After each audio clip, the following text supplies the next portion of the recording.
Did you know that 17 years before Iron Man launched the Marvel Cinematic Universe, Marvel's first theatrical film featured a cigar-smoking, wisecracking, anthropomorphic duck from outer space who nearly destroyed the company's Hollywood ambitions before they even began? While most fans consider 2008's Iron Man as Marvel's cinematic debut, the reality is far stranger and more catastrophic.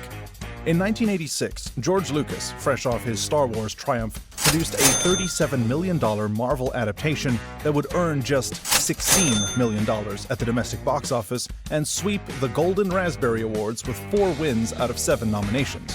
Howard the Duck wasn't just Marvel's first major theatrical release, it was such a spectacular failure that it took Marvel 22 years to attempt another big-budget film, nearly bankrupted the comic company, and became Hollywood's shorthand for creative disaster. Today, we're examining how a brilliant underground comic became cinema's most expensive duck disaster. Underground comic that changed everything. To understand Howard the Duck's spectacular cinematic failure, you first need to grasp the subversive genius of Steve Gerber's original creation. Howard was not born in a boardroom focus group, or designed to sell toys. He emerged from the counterculture underground comics movement as one of the most sophisticated satirical characters in American pop culture. Howard the Duck debuted in Adventure into Fear number 19 in December 1973, created by writer Steve Gerber and artist Val Mayerick.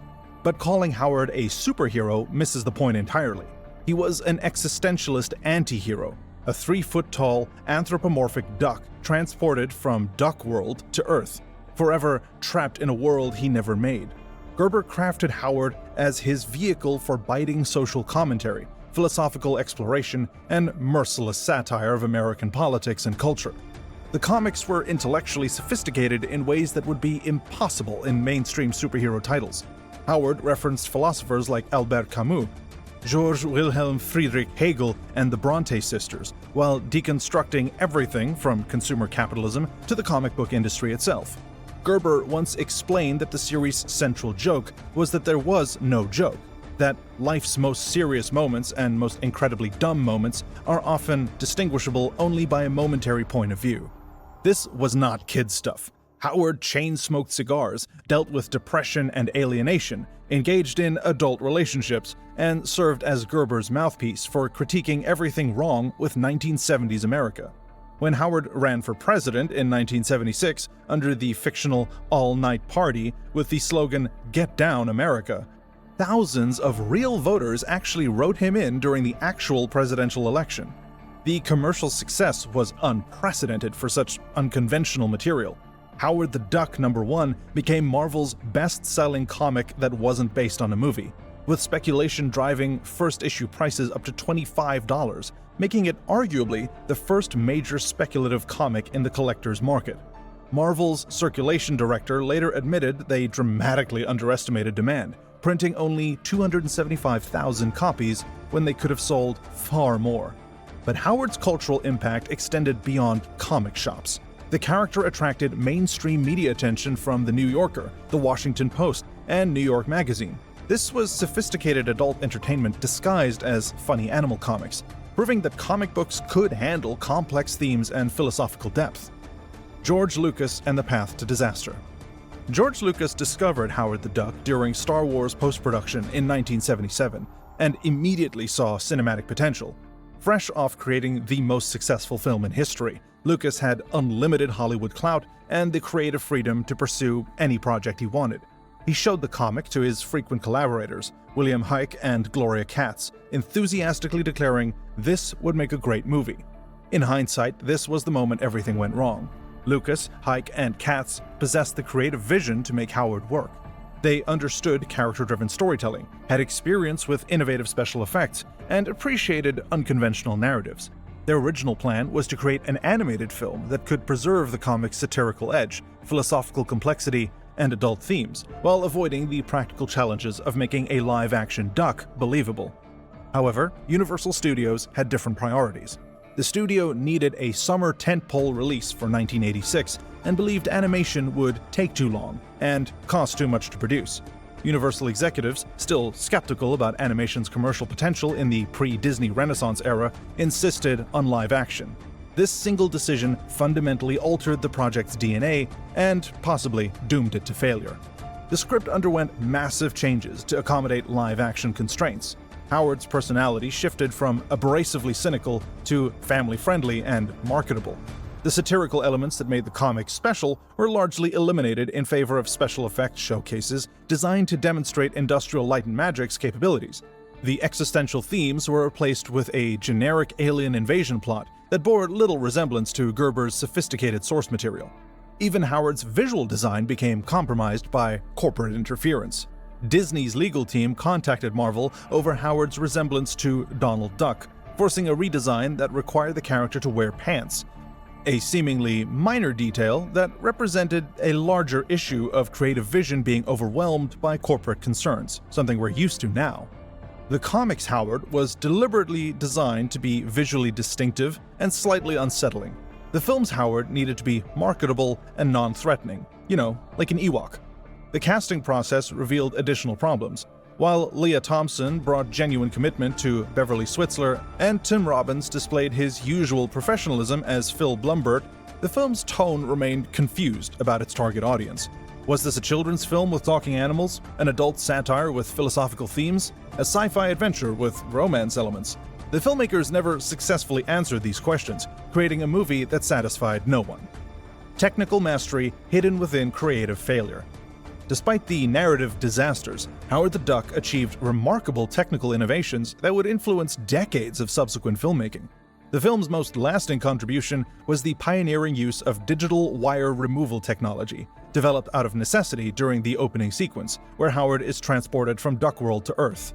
The scene required Howard and his chair to fly through space, with complex camera movements that made traditional wire removal techniques inadequate. Industrial Light and Magic solved this unprecedented challenge by digitally erasing the support wires in post-production, the first significant use of this technique in cinema history. This innovation would prove far more influential than the film itself, enabling everything from the bullet time sequences in The Matrix to the gravity-defying martial arts in Crouching Tiger, Hidden Dragon, to virtually every modern superhero film featuring characters in flight or being punched really far away. The practical effects work, while often ridiculed for its Uncanny Valley appearance, represented sophisticated 1980s technology pushed to its absolute limits. Creating a convincing anthropomorphic duck required unprecedented coordination between multiple performers. Ed Gale and Jordan Prentice provided the primary physical performances, while Tim Rose, Steve Sleep, Peter Baird, Mary Wells, and Lisa Sturz operated different aspects of the complex animatronics. The Howard suit itself was a marvel, no pun intended, of mechanical engineering. His facial expressions were controlled through intricate, cable-operated mechanisms, his mouth movements were synchronized to pre-recorded dialogue, and his feathers could even become erect during emotional moments, a detail that reportedly took months to perfect. While the end result appeared unconvincing to audiences, the technical achievement was remarkable for its era, establishing techniques that would later be refined for more successful creature characters in films like E.T., The Dark Crystal, and Labyrinth. John Barry's musical score deserves particular recognition as one of the film's few unqualified successes. Rather than treating Howard as a cartoon character, Barry composed sophisticated orchestral music that took the character's emotional journey seriously. His themes for Howard's alienation and longing for home possessed genuine pathos, while his action cues during the climactic battle maintained dramatic tension despite the absurd circumstances. The decision to have Lea Thompson perform her own vocals for the cherry bomb sequences added authenticity to the film's rock music elements, creating some of the movie's most memorable moments. Thomas Dolby's song contributions also merit praise, particularly the title track Howard the Duck and Hunger City, which captured the film's 1980s aesthetic while maintaining thematic relevance to Howard's fish-out-of-water story. The soundtrack represented a successful fusion of orchestral and popular music that would become kind of standard for blockbuster films in subsequent decades. Box office catastrophe and critical massacre. Howard the Duck opened on August 1, 1986, to an immediate and overwhelming negative reaction that has rarely been equaled in superhero cinema history. Critics attacked every aspect of the production, from the unconvincing duck costume to the confused tonal shifts to the inexplicable romantic subplot between Howard and Beverly. The film's identity crisis, simultaneously too adult for children and too juvenile for adults, left audiences completely bewildered. Gene Siskel of the Chicago Tribune awarded the film 1 star out of 4, calling it a stupid film and complaining that the story has no center, the duck is not likable. On their television show, both Siskel and Roger Ebert criticized the film's failure to choose between comedy and adventure, suggesting that Howard should have been given either his comic book personality or a more Donald Duck-like persona. Ebert also criticized the soundtrack for being downbeat and bittersweet, missing the point that these elements might have worked with better execution. The Washington Post's critique was particularly damning. Lucasfilm promised us the mallard who fell to earth. The result turned out to be more like Xanaduck. People magazine piled on. Who'd have imagined that Howard T. Duck, the same web-footed wisecracker who conquered the incredible space turnip and the horrible hell cow, might be done in by something even more ridiculous, Hollywood. The box office numbers were catastrophic. Against a production budget of $30 to $37 million, enormous for 1986, the film earned only $16.3 million domestically and approximately $38 million worldwide.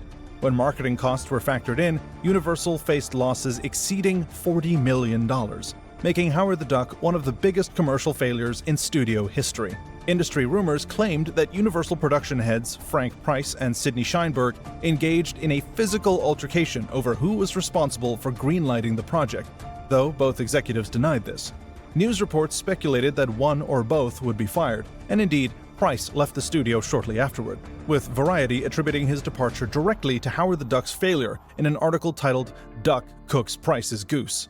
The Golden Raspberry Awards provided the final humiliation, nominating Howard the Duck for 7 categories and awarding it 4: Worst Picture, Worst Screenplay, Worst New Star for The 6 Guys and Gals in the Duck Suit, and Worst Visual Effects.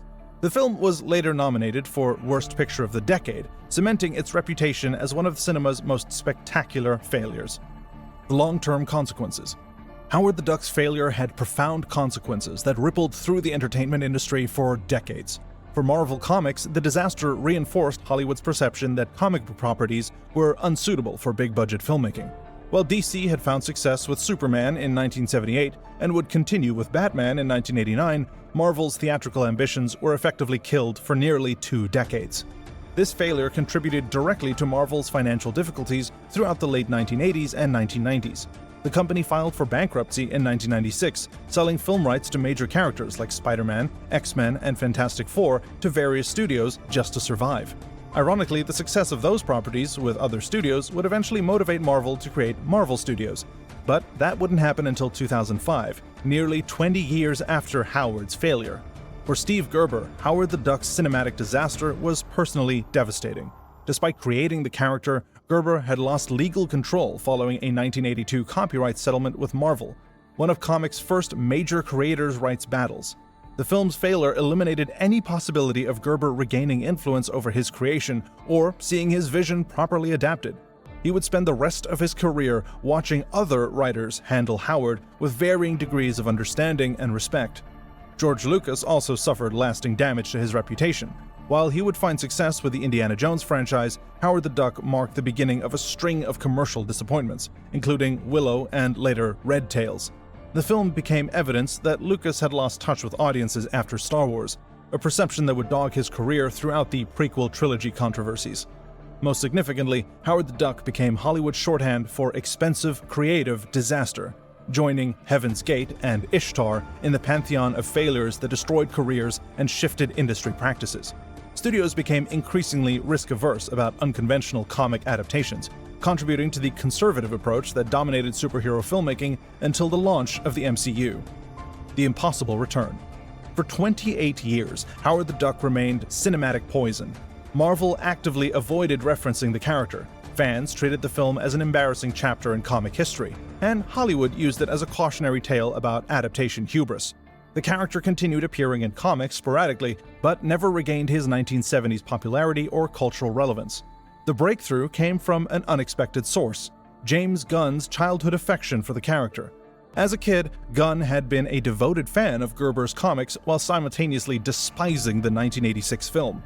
When Marvel granted Gunn creative control over Guardians of the Galaxy, he saw an opportunity to rehabilitate Howard, with a brief post-credits cameo that would capture the comic spirit while avoiding the film's mistakes. The 2014 Guardians of the Galaxy post-credit scene was everything the 1986 film wasn't. Brief, comic-accurate in personality, and created with sophisticated CGI that made Howard genuinely believable as a living character. Seth Green's vocal performance captured Gerber's original cynical wit, perfectly delivering the line, "What do you let it lick that for? Gross," with the exact attitude longtime fans remembered from the comics. The character designs honored the comic's visual aesthetic while avoiding the Uncanny Valley problems that plagued the practical suit. Howard looked like a real duck who could talk, rather than a human in an unconvincing, overly complicated costume. The brief glimpse was enough to prove that Howard could work in live action, but only with the right technology, the right creative approach, and the right respectful treatment. Subsequent MCU appearances in Guardians of the Galaxy Volume 2, Avengers Endgame, and Guardians Volume 3 have been similarly brief but effective. Howard's scene in Endgame, where he joins the final battle against Thanos while wielding a gun, provided genuine fan service that felt earned rather than forced. His appearance in Guardians of the Galaxy 3, playing cards with Kraglin and Cosmo on Nowhere, showed him integrated into the cosmic Marvel universe, where he belongs. However, these appearances also highlight Howard's current limitations within the MCU. He functions effectively as comic relief and nostalgic callback, but his role remains deliberately peripheral. The character who once headlined his own comic series and commanded speculative prices now serves primarily as Easter egg fan service and internet meme material. The modern legacy and what could have been. Seth Green, who has voiced Howard in all his MCU appearances, has been realistic about the character's current status. In recent interviews, Green acknowledged that Howard's a funny character, right? There are some characters that are stars without needing to headline their own project. While this perspective makes practical sense given the 1986 film's toxic legacy, it also represents a significant diminishment of what Howard the Duck represented during his comic book heyday. The character's MCU appearances have been visually impressive, but characteristically shallow. While Green captures Howard's vocal personality perfectly, the scripts have given him little opportunity to display the philosophical depth, social commentary, or emotional complexity that made Gerber's comics so special. Modern Howard serves comic relief functions that any talking animal character could fulfill, rather than the specific, satirical, and existential purposes that made him unique. Several attempts have been made to give Howard another chance at prominence. Leah Thompson, who starred as Beverly in the 1986 film, developed a pitch for a new Howard the Duck movie that would be set in the MCU. Marvel Studios reportedly loved Thompson's pitch, but declined to move forward, stating that they had no plans for a Howard the Duck film. Hulu had also planned a Howard the Duck animated series written by Kevin Smith and Dave Willis that would have led into a crossover special called The Offenders. However, this project was cancelled in 2020 before production began, suggesting that even with animation's creative advantages, studios remained skeptical about Howard's commercial viability. Reassessing the puppetry versus CGI debate. One area where Howard the Duck deserves genuine reconsideration is in its commitment to practical effects and physical performance. While the final result was unconvincing, the film represented sophisticated puppetry that required genuine skill and artistry from its performers. Ed Gale's physical performance as Howard, while limited by the costume's constraints, showed real understanding of the character's personality and movement patterns. The coordination required between 6 different performers to operate Howard's various functions was unprecedented and established techniques that would influence subsequent creature character work. The cable-operated facial expressions, synchronized mouth movements, and feather manipulation systems anticipated the complexity of modern motion capture performance while relying entirely on practical mechanisms. In contrast, modern CGI Howard, while more visually convincing, lacks the physical presence and tactile reality that practical effects can provide. Seth Green's vocal performance is excellent, but the character exists entirely in post-production, rather than interacting physically with other actors during filming. This creates a subtle but noticeable separation between Howard and his environment that even sophisticated digital compositing cannot entirely overcome. Recent films like The Dark Crystal: Age of Resistance and practical effects showcases like Mad Max: Fury Road have demonstrated renewed appreciations for physical effects work and puppetry artistry. From this perspective, Howard the Duck's commitment to practical character creation deserves at least some respect, even if the execution fell short of convincing audiences. But hey, that's just our opinion. What do you think? Does Howard the Duck deserve a second chance at theatrical prominence, or should he remain a beloved cameo character in the broader MCU?